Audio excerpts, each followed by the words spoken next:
Alex Dunlap here, of course, with the founders of RosterWatch.com. We have the Trashman. We have Byron Lambert. We're going over our final cumulative consensus rankings for the running back and wide receiver positions pre-NFL draft. These are our prospect rankings, so could change will change. Absolutely will change once we get NFL landing spots and draft capital and all the rest of it. This is how we see these prospects pre-NFL draft. Byron Trashman, what the hell's going on, boys?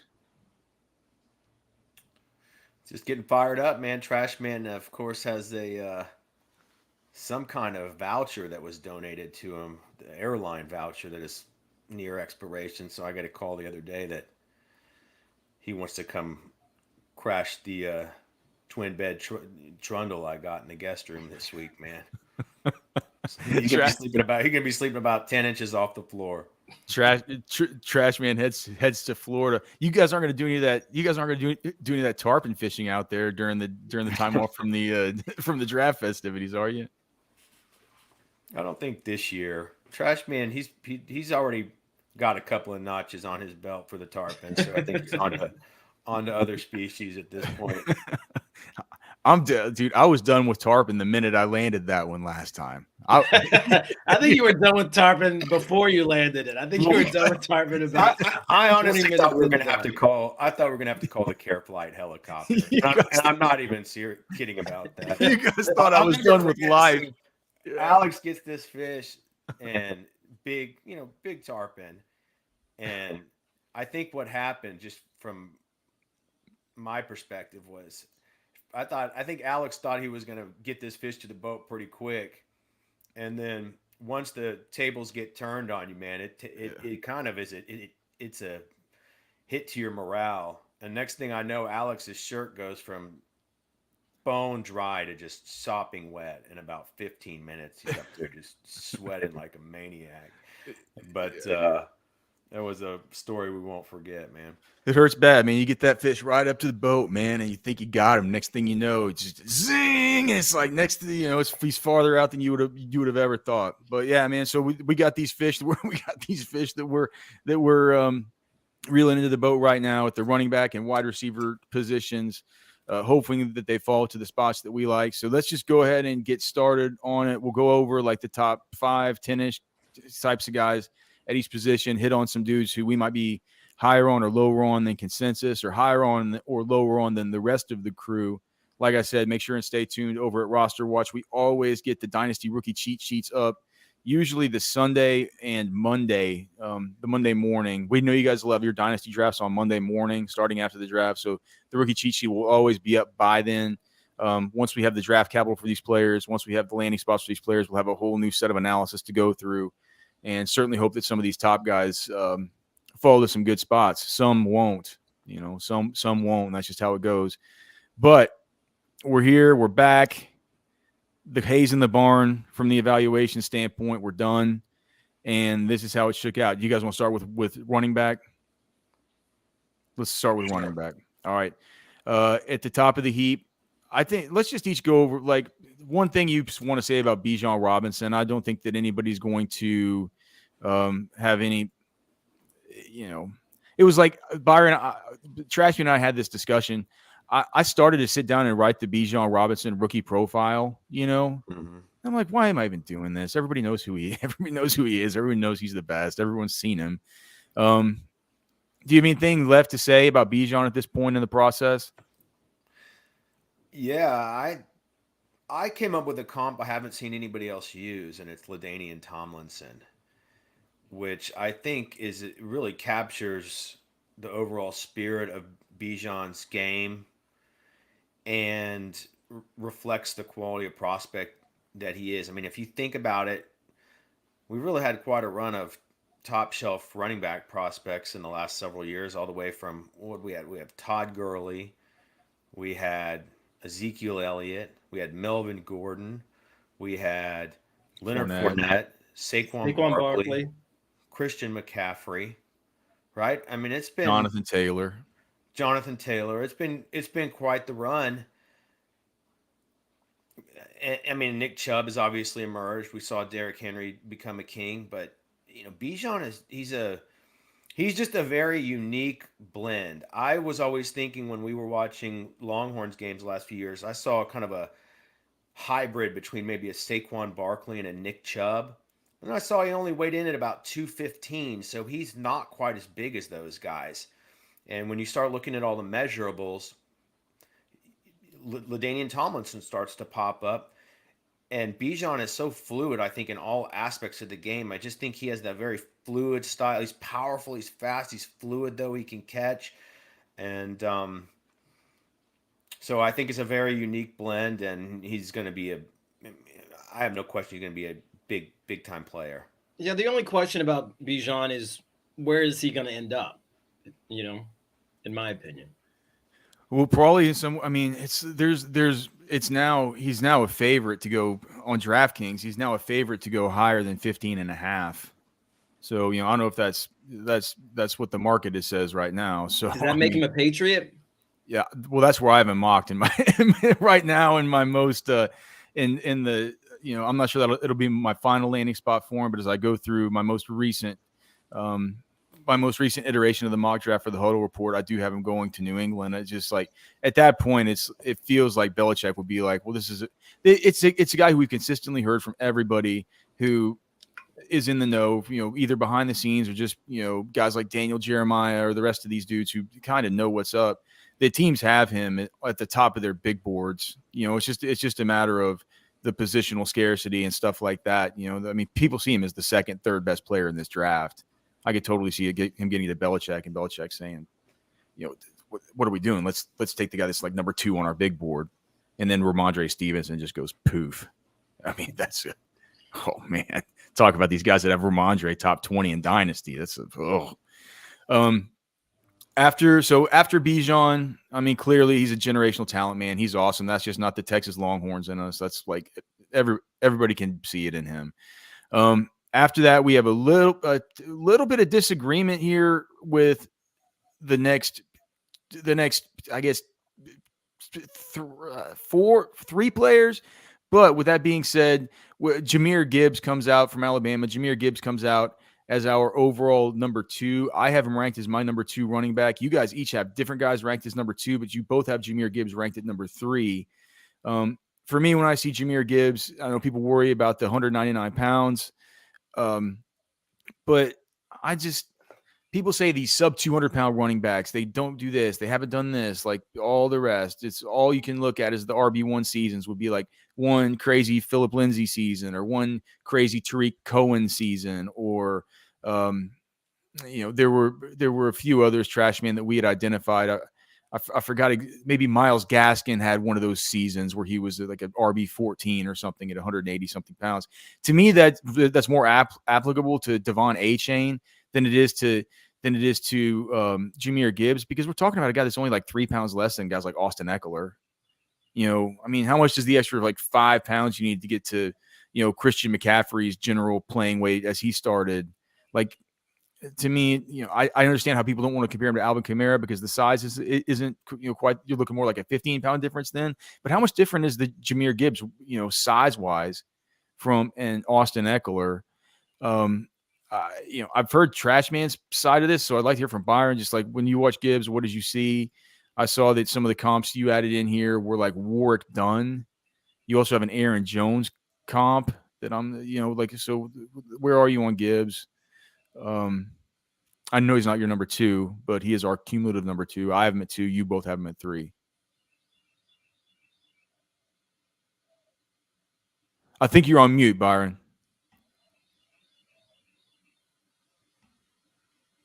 Here, let me see if I can unmute you. Here, try it now. Yeah, I'm not sure what happened there. I guess I do like to think in terms of comps when it comes to these players, Alex. And the more and more that I look at Gibbs and I think about him, the comp, and I'm not saying they look exactly the same in terms of just the way they appear on the field when you watch tape, but overall, I think their game and what they bring to the field, the more I think about it, I really think Reggie Bush is the appropriate comp for Jahmyr Gibbs, and they're very, very similar size.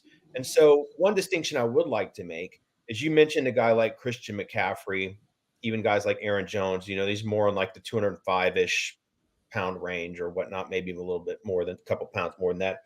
One thing I'll always remember is Dave Gettleman telling us that Christian McCaffrey was the best inside the box running back he'd ever scouted.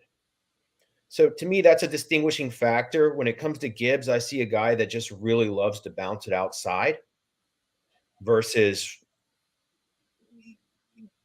being overly precocious, between the tackles, I suppose, or behind the line of scrimmage. I see a guy that likes to use his burst and get to the edge, which is fine, but that reminds me of a Reggie Bush. And I mean, Reggie Bush was a very valuable player in the NFL. I mean, maybe he wasn't a stellar, super elite running back. Maybe his value wasn't even commensurate with where he was drafted, but he did have a great career. So in this day and age of football, Gibbs clearly has potential to have an enormous role, especially for fantasy.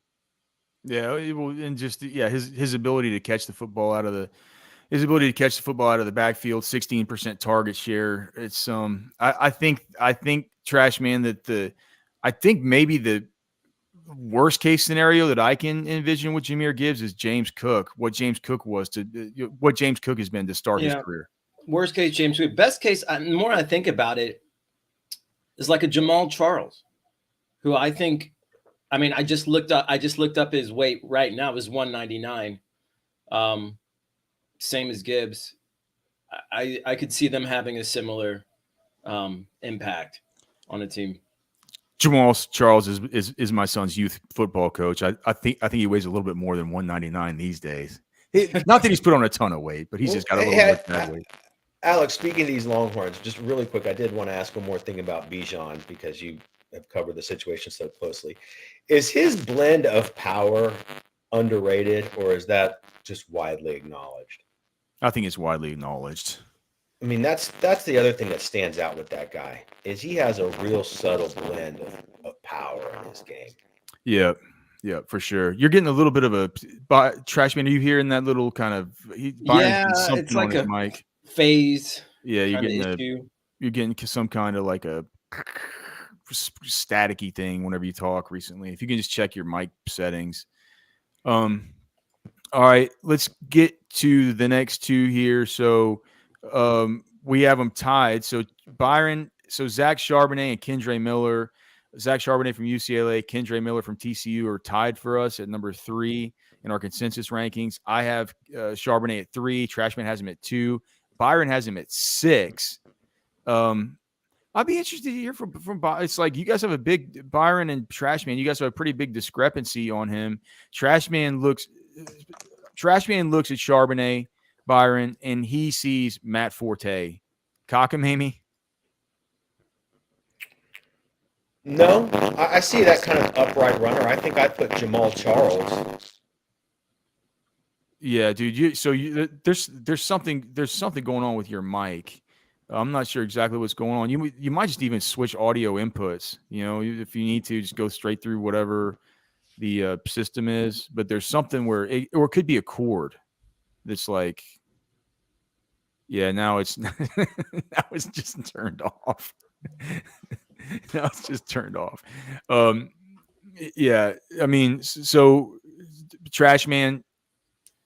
Do you want to just back up? Well, Byron's looking at that. Do you just want to back up you're leaving Charbonnet at 2. You're leaving Gibbs at 3. It's final now, right? Yeah, I'm just thinking about his potential impact on a team. A guy of his size and speed, and just who's a great pass catcher who can run routes.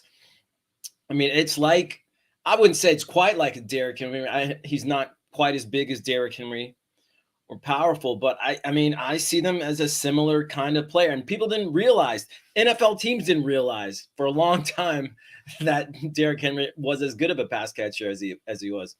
But I think that Charbonnet people know that about Charbonnet right now. They see him as a power runner who can also catch the ball to the backfield, catch the ball running routes, nose for the end zone. And he's got good speed for his size. There are a few downsides to his game that I can see. I mean, and he's big enough to be a good blocker on passing downs too, so he can stay in. Byron, you're back. Let's see about your mic. What is it about Charbonnet? I mean, but your trash means you're tossing out. He's tossed out Matt Forte. Now he's tossing out Derrick Henry. Well, I see the upright running style. Is that better, Alex? Yeah, it's better. I don't know if you can turn up your volume at all, but I mean that's definitely not scratchy. You can just get a little closer to the mic. Get a little closer to the mic for now. Yeah. I don't want to mess with anything.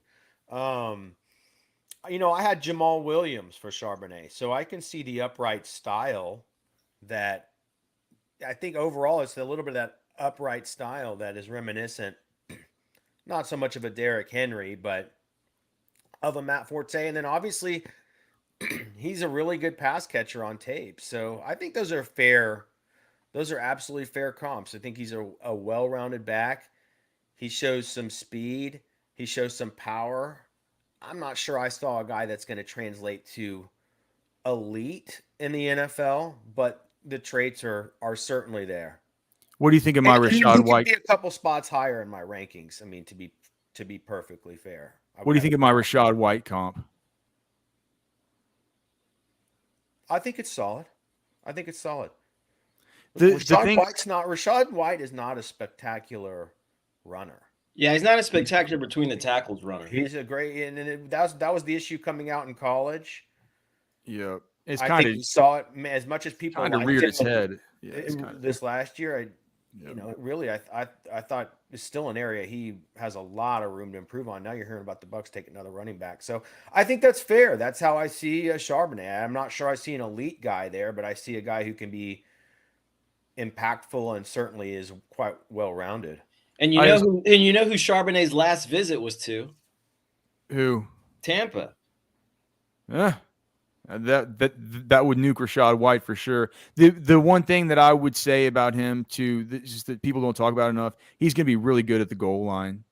It's if you look at PFF, he converted 78.4% of his carries with 3 yards or less to go over the past 2 seasons, and he had the 4th most conversions in college football over the last 2 years. So 69 conversions just on third and short, stuff like that. He's a really good short yardage back. They're not going to take him out at the goal line. So just something to keep in mind there with him. Kendre Miller, Byron, he's your number 2 running back in the class. I had toyed with him as high as number 2 in my personal rankings. It's just towards the end, Kendre Miller from TCU. I mean, we'd seen him. I mean, you and I had texted about Kendre even during the college football season, just saying, Jesus, Kendre's taking over this game. I mean, he's a problem. He's a problem to face if you're, a Big 12 football team. He ran Zach Evans out of that program. And whenever you play him, it's like with all the talk of Quentin Johnston, and Quentin Johnston's going to go first round, and he's a good prospect, and we'll talk about him in a little while. But Kendre Miller was like the beating heart of that TCU offense that was able to make it to unprecedented levels of success this last year. I wasn't surprised to see you had him at 2 in the end. Just for me, the fact that there is still the lingering issue with the knee that kept him out of the national championship game. Even though I talked to him at the pro day, he says he's fine. He said he'd be fine to go for rookie minicamps if they want to let him go. He's just not sure that they go full speed in rookie minicamps. And I said, well, all right, well, like forget all that. What about training camp? He's like, dude, yeah. He's like, I'll be fine. He's like, I think I'm fine now. So but there is that lingering concern. He didn't test. I'm not sure how worried teams are. So it ended up in me dropping him a little bit, but he still ends up as tied for 3rd place in our consensus rankings with Zach Charbonnet behind Bijan Robinson and Jahmyr Gibbs. Tell me your thoughts on Kendre Miller. Well, it's like you said, Alex, every year there's a couple of guys that pop up or stand out to me during the college season. And this year, one of them was Kendre Miller. And the thing that stands out to me about Miller is he has a very natural, a very classic running back style. He's very, very easy to project as a running back to the next level. Just a very natural born running back. You can see how explosive he is on tape. I don't need to see him run the 40. I get, that he didn't test, and as a practical matter, that's a reason to maybe move him down. But I see him as a much more traditional running back than somebody like Gibbs, who most people have at 2. And I just see the blend of power, the compact style, explosive, big play capabilities. To me, he just looks like he is, perfectly constructed to be an NFL running back. He has nice size too. Who did you have for your comp for Kendre Miller? Because for me, he just screams Kareem Hunt with the kind of the frenetic running style, the fun sort of, that fun sort of intentional, just like right up field, the penetration of the zone lane, violent runner, frenetic runner. It just reminds me a ton of what Kareem Hunt looked like coming out of Toledo. They're about the same size. I see here. Who did you have? Well, I had Dameon Pierce. I also had Kareem Hunt. I had several here. I had Dameon Pierce, Cam Akers, Damian Harris, David Montgomery, Kareem Hunt, Alexander Madison. So overall, pretty good batch of players there. Byron famously higher on Alexander Madison than maybe anybody. You had him. We were doing this pod for that class. That was one that really blew our hair back when we saw your ranking on that guy. All right. What about Roschon Johnson? Trashman, why do you hate our boy Roschon Johnson? Is it just Roschon Johnson, of course, from Texas? Weighed 225 at the Senior Bowl. Ended up running a 4.58 40, which is a little bit slower than we thought. But if you look at those truck stick numbers that they have at Texas, where they take their on-field max miles per hour during practice and multiply it by their weight, Roschon had the highest truck stick average of anybody, like higher than Bijan Robinson, higher than any of the corners on the team, any of the wide receivers, any of those other guys. So for his size, for like a size-adjusted speed specimen, he's awesome. He's the best pass protecting back in the draft. He's probably the best 225 pounds that I've seen on a running back in a long time. It's just the fact is he's behind Bijan Robinson, and he didn't get quite as much action. We have Kip C in the chat asking about Deuce Vaughn. We'll definitely talk about Deuce before we get off of running backs. But Trashman, why do you hate your boy Roschon Johnson? Why do you wish him to have a bad career? I don't hate Roschon. One, I was stuck in an airport in Dallas whenever you were watching him at the Senior Bowl that first day. I didn't see that. And watching him on tape, he looks a little bit like he's running in a little bit of quicksand to me on tape. He's running on quicksand. He's got a better yards after contact per attempt than Bijan.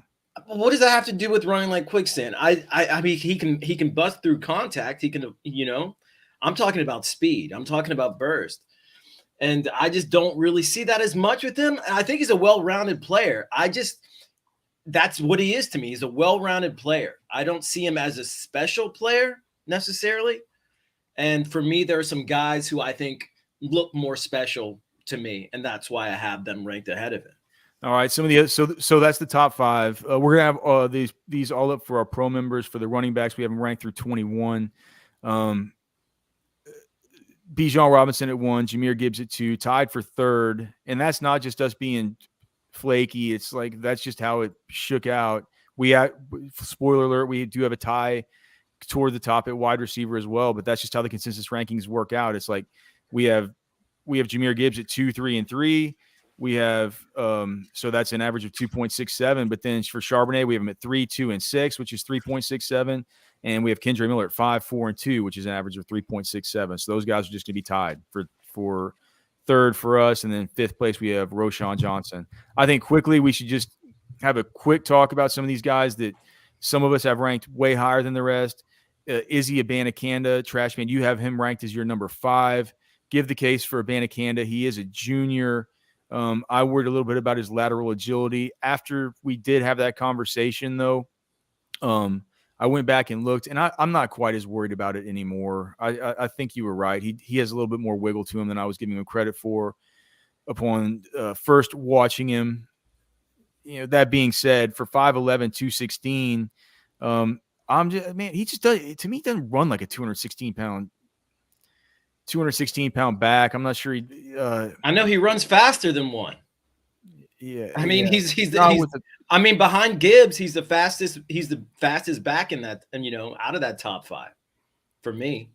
He just doesn't seem to have the make you miss kind of stuff to him in the same way as some of these other guys do. I mean, look at his productivity.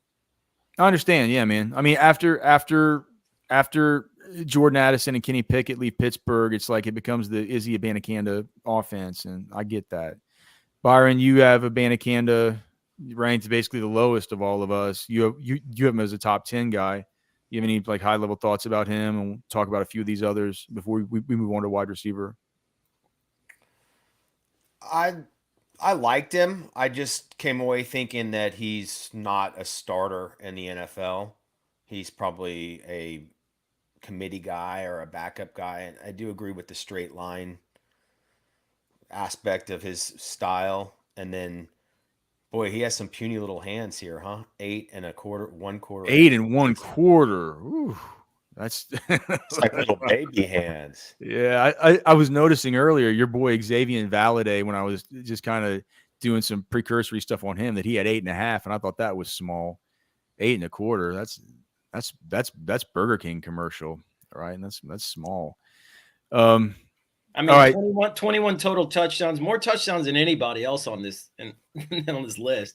I think a few of the the thing though with Abanikanda though, Trashman, I believe isn't he one of these guys that isn't he one of these guys? Yeah, so a lot of his production from 2022, those 21 touchdowns came against non-Power 5 opponents. 30% of his touchdowns were against non-Power 5 opponents. In the same way that this next guy I want to talk about, Sean Tucker, who Byron, this is one of the last ones we'll talk about. Byron has Sean Tucker ranked in his top 5. Sean Tucker from Syracuse. Hey, if I was watching the Wagner tape, he'd be in my top 5. Only the Wagner tape. I was going to say, man, there's a lot of production versus Wagner and some of these other schools over the course of the last 2 years. With that, it was like versus Fordham and Wagner over the last 2 years that he's gotten like 31% of his. What was it? So 23 rushing touchdowns over his final 2 seasons at Syracuse. So 30.43% came against Albany and Wagner. So that being said, man, he was, he's got the requisite, the requisite size. We always talk about that Trey Mason Dixon line right at 207. He's there at the 207, but he's built more like a bowling ball when you look at him because he's only 5'9", right? He's got the good BMI. He also is a track champion. He has had this is what I'm so. I don't like the fact that him and his friends put on the pro day and then put out the numbers. It's just you put on your own pro day and report. It's awesome propaganda, Alex. It really is, dude. This is what we've come to. Dudes quit doing. We noticed this year the guys quit doing. It's been the last. There's a lot of stuff they quit doing at the combine this year. This is where this is headed. The agents are smart. Why wouldn't you do this? Well, do you know how this happened, Byron? It's like COVID. How it's like certain things they put into place, like Zoom and stuff. It's like people used it during COVID, and now people just use it for everything. Or ways that they found to save money or stuff like that that just have stuck around. What happened was you're in your underwear right now, right? You're right. So what happened was in that. Do you remember that year whenever they made them do their interviews, their bench press, and their on-field work all on the same day? And the agent said, "Fuck that. We're not going to do agility drills. We're not going to do all the rest of it. We need to save these guys' energy for the high value stuff. They're doing it late at night." Do you guys remember that? I think since then the agents were like, well, it didn't hurt us at all not to run the 3-cone or the short shuttle. It's like, why do we even do it anyway? It's almost like a cartel or something, Alex. See, they've colluded it appears. This wouldn't work if only a few agents and a few players did it. The fact that most of them eliminated that from their workout, it really opens the door for why not do social media hype videos and throw up your own numbers and all this kind of stuff. Yeah. Well, the reason you don't is if you really are Jackson Smith and Jigba and you really do know that you're going to break the whole scale about the 3-cone. You're like, well, I'm not going to pass on my opportunity to do it. I think those are the only guys you're going to get doing it, the ones who are going to run it well. But regardless, so anyway, we don't have testing on Sean Tucker. He's obviously super fun to watch. Your comp for him was Ray Rice. I definitely saw that whenever I watched him. He's used a decent amount in the passing game too. I looked on it seemed like he had dropped some of those balls though. Like I looked on PFF, he did have 5 drops last year. So maybe not a guy who we can depend on that kind of the third down skill sets of guys like Bijan and Jahmyr Gibbs and Charbonnet, and even to a lesser degree, guys like Devon A-Chain. If you look further down, Evan Hull, Chase Brown, I think some of those guys might be more natural sort of third down options than Sean Tucker. We can lock him into being. I certainly think he has the chance just because that sort of target share. What was Sean Tucker's? I mean, his market share of 15.8% target share, or no, a 16% reception share. So yeah, dude, that's very high. I mean, you have to say that means something. But I want to hear your thoughts on Sean Tucker because this is an outlier ranking from you, and I'm interested in your outlier rankings because in the past a lot of them have been kind of good. Well, look, it's a bit of a trash man perspective, but you can only play the competition on your schedule, right? So maybe Sean Tucker did kind of rack up the stats against some inferior opponents, but boy, I mean, he looks like a stick of dynamite out there. And similar to Kendre Miller, I just think he looks like a classic natural born running back. He's got the compact style. He runs with leverage. He offers the power out there. The speed is incredible. And then you mentioned the college production. I mean, I have him, a 75% dominator. I mean, we have a few guys in the 90s in this class, but 75% is pretty strong college dominator, and the target share is big. So from what I can tell, a lot of people are down on him, and maybe the same with Kendre Miller because of like possible medical issues, but it appears that Sean Tucker, I mean, he's moving fine. If you look at the propaganda videos. Right. Yeah. That said, I mean, I am hearing, look, as a practical matter, I think I could have had Sean Tucker and Deuce Vaughn a couple of spots lower, just based on probably, based on what we're hearing, where those guys are going to be drafted versus maybe the Roschon Johnsons of the world of this class. But overall, I just love the style of a Tucker, man. Number 5 in your rankings, as you mentioned, and we'll get to wide receivers. We got to touch on Deuce Vaughn, right? Yeah, Deuce Vaughn is number 5 in Byron's rankings.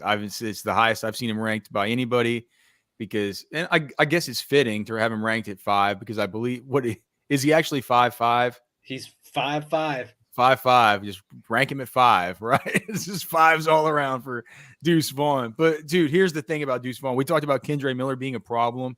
Deuce Vaughn is an absolute problem. He's a nightmare. Like Big 12 coaches go to bed. You can't see him. They go to bed like they wake up crapping blood about having to face Deuce Vaughn. Man, he's really, really hard to see behind his. Not where I thought you would take that. He sits back, dude. He sits back there. He even talked about it at the combine. He's like, dude. He's like, part of my game is like, yeah, you can't see me. I'm patient behind my linemen. I'll pop out. I'll do the rest of it. And he's just unbelievably productive. His body actually stands up well to this. I think the Darren Sproles comparison is perfect. He puts the same fear in your heart whenever you're playing him as a Big 12 opponent that Darren Sproles did in that exact same uniform. I don't know how big a factor he can be for an NFL offense, though. It's just, what was he, 5'5", 179 pounds. The thing about him, though, he does have 9.25 inch hands. It isn't like A-Chain, who's got these short arms, little hands, all the rest of it, who's kind of like a smaller dude, right? Deuce Vaughn has some stuff about him where bigger guy, grew up in a football family, son of, of course, Coach Chris Vaughn, that's worked for all kinds of different programs, was at Texas for a good time coaching the DBs. And just you can't. It's just really hard to just not look at like 42 receptions last year, 1,936 scrimmage yards, 12 touchdowns. Like, I mean, very. You need an offensive mind like an Andy Reid to take a chance on somebody like Vaughn. What do you think, Byron? Well, rhetorically, how can you not love Deuce Vaughn? What? Right? I said rhetorically, I mean, how can you not love Deuce Vaughn? I know the problem now. It's your cell phone. Can you take that cell phone and put it farther away from your mic? Yep. See if that's better. Maybe. I put my phone in airplane mode, but I think a call just tried to come through, maybe because of Wi-Fi, so I turned that off. But I think that might be. Am I sounding okay now? Can you do what you did before? It's like it's doing the thing again where it's all scratchy. So, but we definitely have to hear your thoughts about Deuce Vaughn, because he's not gonna fall inside of our. Let's see. So if we look at Trashman and I both have him, I think about where does 15. Okay, so Trashman and I both have him at 15. I just want to look at the consensus. Where is the – okay, so the consensus on Deuce Vaughn, if you look at Fantasy Pros, which I'm not sure how many people do this, but yeah, they have him at 16. So we're maybe a little – with Byron's ranking, it brings Deuce Vaughn up to running back 13 for us. And so it makes us high on Deuce Vaughn. And I'm happy to be high on him. I think that he's the kind of guy who can come in and be an outlier.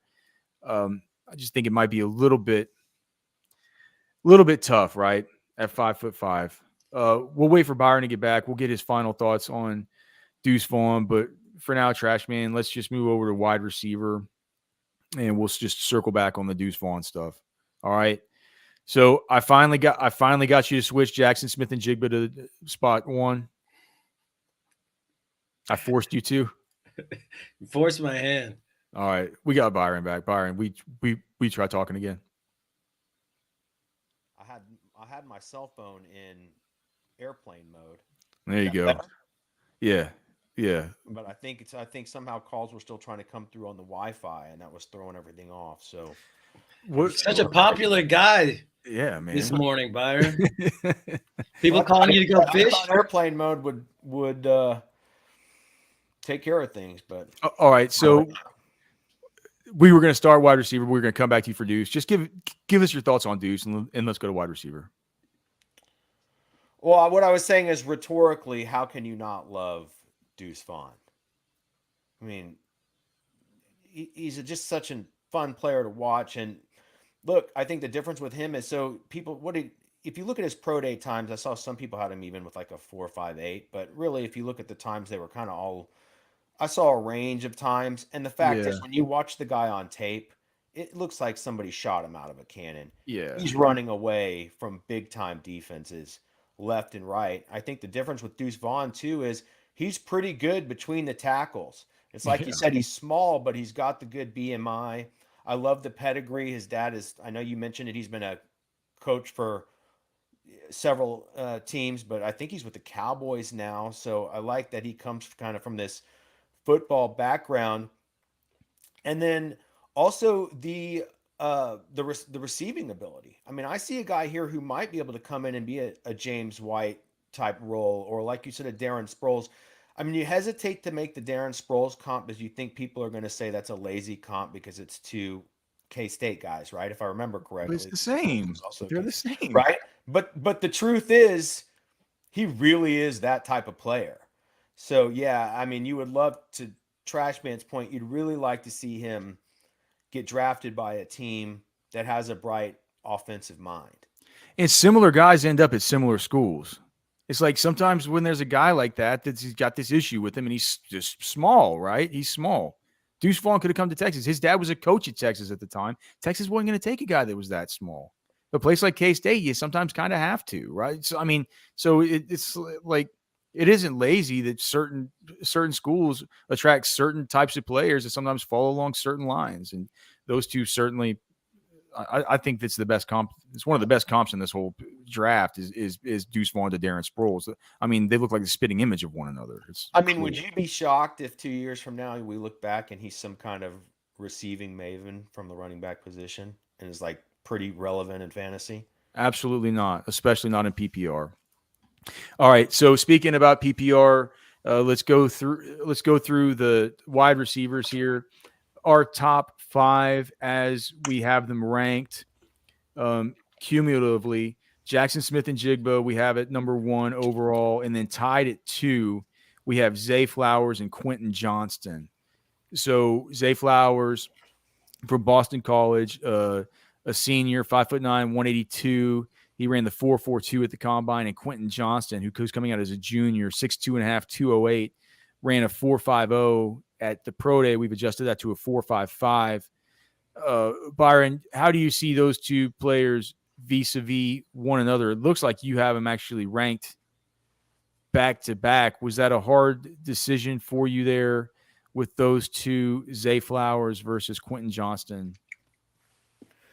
Yeah, it's a bit of a tricky decision. There's a lot to like about both of those guys. When it came down to Zay Flowers being my wide receiver 2 in this class, a few things. I mean, you're hearing a lot of good things about Zay and his potential draft capital kind of publicly at this point.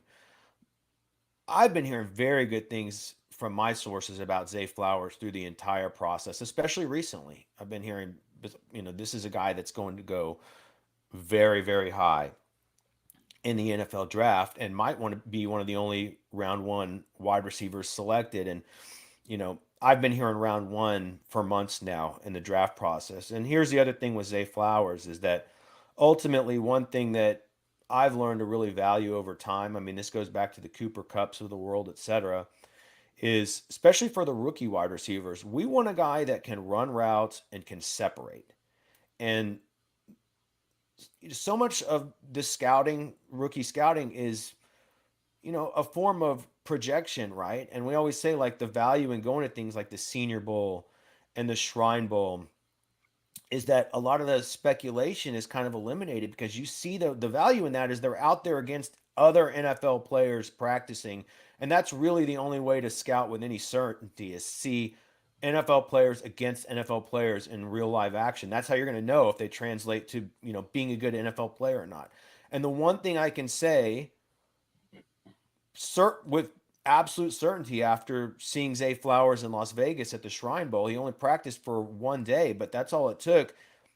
I know with 100% certainty that he is a good route runner. He's explosive in his routes, and he has an impressive ability to separate. So that right there it created a lot of certainty in my mind and eliminates a lot of the conjecture about what kind of players Zay Flowers is capable of being. I know for sure he could come in and be a productive player. So ultimately that's what gave him the edge over Quentin Johnston in my rankings. Trash man, you have Quentin. You wanted Quentin Johnston at number 1 for the longest time. I said, but I told you that was disingenuous, and the only reason that and you admitted that it was. And I said, if you have JSN as your top guy, you got to rank him that way. But you love Quentin Johnston. I love him for the NFL. I love him as an X receiver on someone's team. Jackson Smith and Jigba, I think, is a better athlete, a better receiver, technically. But I just think a team who's looking for that X receiver, is looking for that big guy with speed, who's a playmaker. To me, that's Quentin Johnston. Is in the pro day didn't bother you at all? It didn't. I mean, Zay Flowers has a bad drop rate too. So yeah, both those guys have issues with drops. I mean, for sure. It's just Quentin Johnston, just that pro. It was a pretty rough pro day, being there at it, kind of hearing that ball slap off his hands, seeing all that missed stuff, seeing all the stuff about him not wanting to run his 3-cone, the scouts really having to get after him and stuff like that, just began to worry me just a little bit. I feel like though the very next one, my number 2. Our consensus number 4 is Jordan Addison from USC. Came out as a junior, 5'11", but just 173. smaller hands too, just 8 3/4. And the 40 time was not as good as Zay Flowers at 4.49 versus 4.42. He will only be 21 in 2023, whereas Zay Flowers is going to be 23 years old in 2023. Jordan Addison also broke out as a true freshman at Pitt, and I just can't get those first 2 years at Pitt out of my head. I was on the clock in one of my dynasty leagues just this last week, and I was sitting at the 111 in a Superflex tight end premium setup, and it looked like it was going to be either Zay Flowers or Jordan Addison falling to me. I had Zay Flowers at the time ranked ahead just because, a lot of the stuff that Byron had said, I'd been high on Zay through the whole process, but I kept thinking about Jordan Addison at Pitt, and secretly I was just hoping to myself that it was Jordan Addison that fell to me. And so I went back and I watched some more of that stuff, and I'm like, dude, I'm not going to let this weird year at USC where he just goes out there for the NIL money, goes to a whole new system, has to adapt to that whole new system across the country. I'm not going to let that get in the way of me knowing what an incredible Bolitnikov winner as a sophomore. I'm not gonna allow that to sully my opinion of Jordan Addison. So I still have him at number 2. I know guys like Daniel Jeremiah. He has him as his number 1 wide receiver, a top 15 prospect in the whole class. He is a favorite to go in the first round of the draft, as Zay Flowers is now as well. But to me, those two guys, like Byron, can you give me the dichotomy between those two guys, the main differences you saw between Zay Flowers, who you love, and Jordan Addison from USC/Pitt? Well, I'm a little bit lower on Jordan Addison than others, but that's not because I don't like him. I mean, if you told me he's good, he's quite good, and if you told me he turns out to be a really productive NFL player, I certainly wouldn't be surprised. I think for me, in the end, when it came down to the guys that I ranked over Jordan Addison, including Zay Flowers, very simply, they're just more explosive players than he is, and I do think that matters. So that's really what drove Addison down a little bit in my rankings. I mean, certainly the 173 pounds is he's small on the lighter side of this class. So you have a guy that's maybe not quite as explosive and a little smaller than some of these other guys. But I mean, my comps on Addison: Jahan Dotson, Tyler Lockett, Calvin Ridley. I mean, those are pretty good players. Yeah. What do you think about the Devontae Smith? Does that feel like you like the total upside type of comp? Is that the best case for him as far as you're concerned, Devontae? Yeah, I mean, I had him in the comps as well. I see a little more Devontae Smith with Jalen Hyatt in this class, but yeah, I think that's fair, and that's what I'm saying. If Devontae Smith is a killer, right? So if somebody told me Addison turned out to be that type of player, I certainly would not be surprised. Look, if you're looking for a guy that's 5'11", 185 pounds, give or take 5 or 10 pounds, I mean, this is the rookie class for you. No shortage of options. If you happen to be the type that's looking for that, right? Well, the thing with Addison is just like he doesn't look as explosive because he's so smooth. He's such a smooth runner. You don't really see that jerkiness, But I disagree with him, being explosive. Or you think he's not explosive? It's not that he's not explosive. I didn't think he was as explosive as some of the players I ranked above him. Also, 8 6/8 inch hands. So some of the smallest hands in the top 10 of this class. I mean, like if Addison was 10 pounds heavier, he might have been my wide receiver 1. I mean, it would have been more in the conversation for me as well. But that 173 at the combine was pretty shocking. And then the other one here, rounding out the top 5, we'll just get to this, then we'll just kind of hit on quickly a couple of our other favorites. Josh Downs from North Carolina, 5'9", 171, 9.25 inch hands, 4.48, broke out at age 19 as a sophomore. Good production at North Carolina. For me, the comp was Tyler Lockett the whole time. To me, he just looks like the spitting image of that guy. He was a 4-star coming out in the year 2020. Trashman did not like his route running and thought that he was going to have trouble standing up versus bigger kind of long-armed corners. I can understand that. He looks like a slot guy. He looks like a slot guy to me, whereas I know Zay Flowers won't need to play in the slot, right? I know that Jordan Addison doesn't need to just play in the slot. Even though they're smaller, Josh Downs to me feels more like a slot guy. But I'd be interested to hear y'all's thoughts on him. It's like he's been a guy through the whole process I've been a little bit disappointed in because I love the tape so much. But in the end, you know, you watch him. He's a really good player. He's shifty. He's quick. He's twitchy, and he can get open like Byron talks about. So disappointing though, just with the size. And you see him up on the stand, you know, at the combine. You're like, man, he looks smaller than Addison, and maybe it's just because Addison's 5'11" with just the same weight, whereas Josh Downs is more like 5'9". Well, so you can argue that Downs has the better BMI than Addison at a similar weight. I mean, I had those guys ranked back to back, Alex, and simply put, like you said, Josh Downs had exciting tape and he tested well. I mean, the guy was 89% burst score over at Player Profiler. So, gosh, a pretty good 3-cone. I mean, you look at this, what was it, a 6.75 3-cone is certainly one of the better here in the top of the class. So I said, man, like you get good tape, you get great testing. The guy hauled in 101 receptions, was like the max reception, his best season, 101 receptions.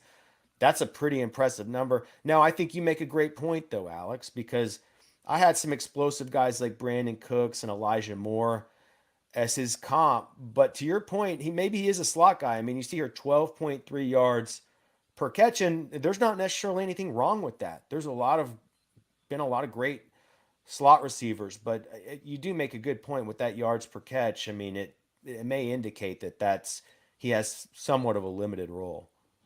Trashman. So some of these guys that you have ranked. I think you kind of have all these guys. Like after that, we kind of come into this Marvin Mims, Jalen Hyatt type of situation. Byron, I want to talk to you about two guys.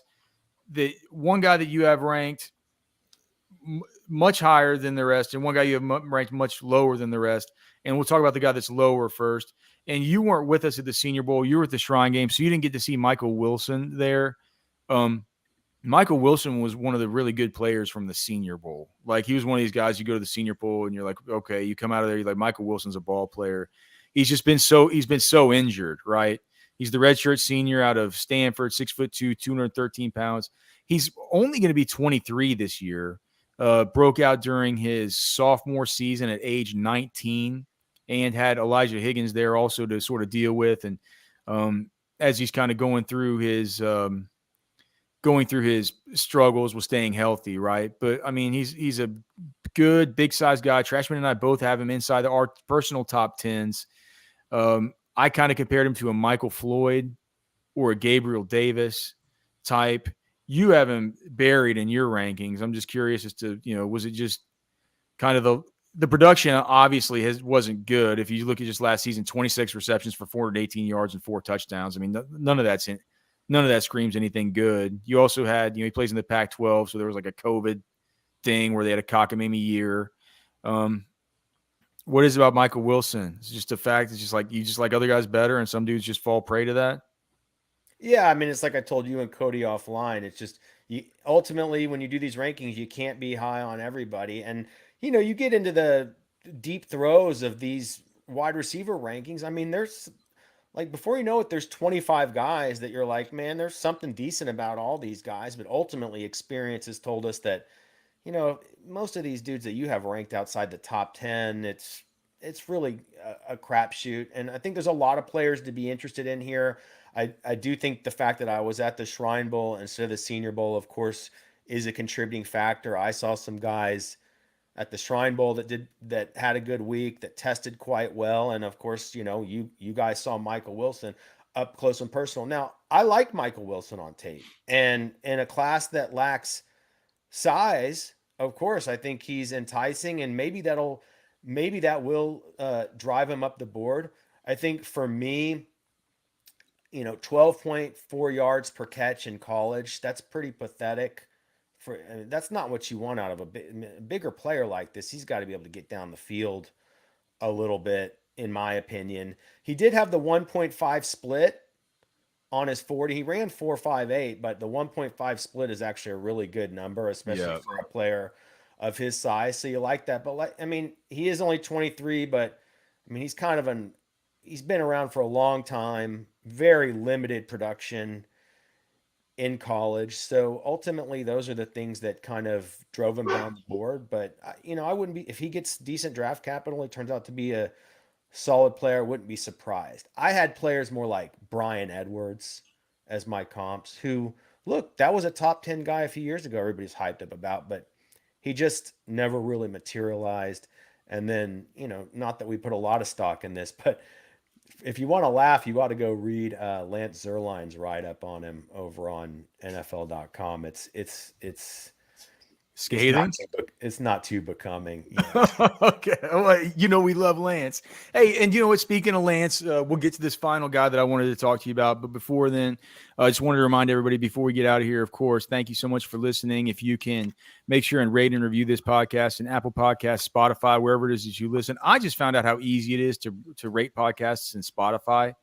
And I see our analytics. We have a ton of people that listen on there. Hardly anybody's rated it. So if you could do us a favor and do that, if you could like the video, subscribe to the channel, we would certainly appreciate that too. We're going to have all kinds of great content for you continuing, especially for our pro members as we get the Dynasty rookie cheat sheets and we get the Dynasty top 250 updated with all the rookie landing spots and all the rest of it. A lot of stuff going on behind the best ball cheat sheets are all going to be updated. So much going on behind the scenes with our products here at rosterwatch.com. Of course, one of those will be this shared sheet. So we're going to put this up as soon as I get this podcast up into our web guy. I'm going to go through and I'm going to get this sheet cleaned up, and it will be available to our pro members at RosterWatch so you can see how Byron, how Trashman, and how myself, Alex Dunlap, have each of these players ranked, what our cumulative consensus rankings are, and hopefully it'll be a benefit to you as you watch the NFL draft unfold over the course later on this week as Trashman heads to Florida to crash at Byron's house back there by those fishing poles he has hung up. And as I travel to Kansas City to go hang out with our friends at Player Profiler at the content house they have there. So we have a bunch of stuff coming up. Please go look at a pro membership at rosterwatch.com. All right, Byron, we're going to get out of here. But first, we got to talk to you about Jalin Hyatt. Speaking of Lance Zierlein. Talked to Lance Zierlein at the NFL draft. I'm not sure if this is held up, but at the time, Lance told us that Jalin Hyatt was his number one wide receiver in the class. He just says this is a class where, it's hard to hang your hat on anything that any of these guys really have from a film standpoint outside of just what he saw with his own two eyes about Jalin Hyatt's game-breaking speed. He just said if you look at all the attributes that all these guys have, that was the attribute out of all the wide receivers that he thought was the most valuable and the one that had the most potential to translate at the NFL level.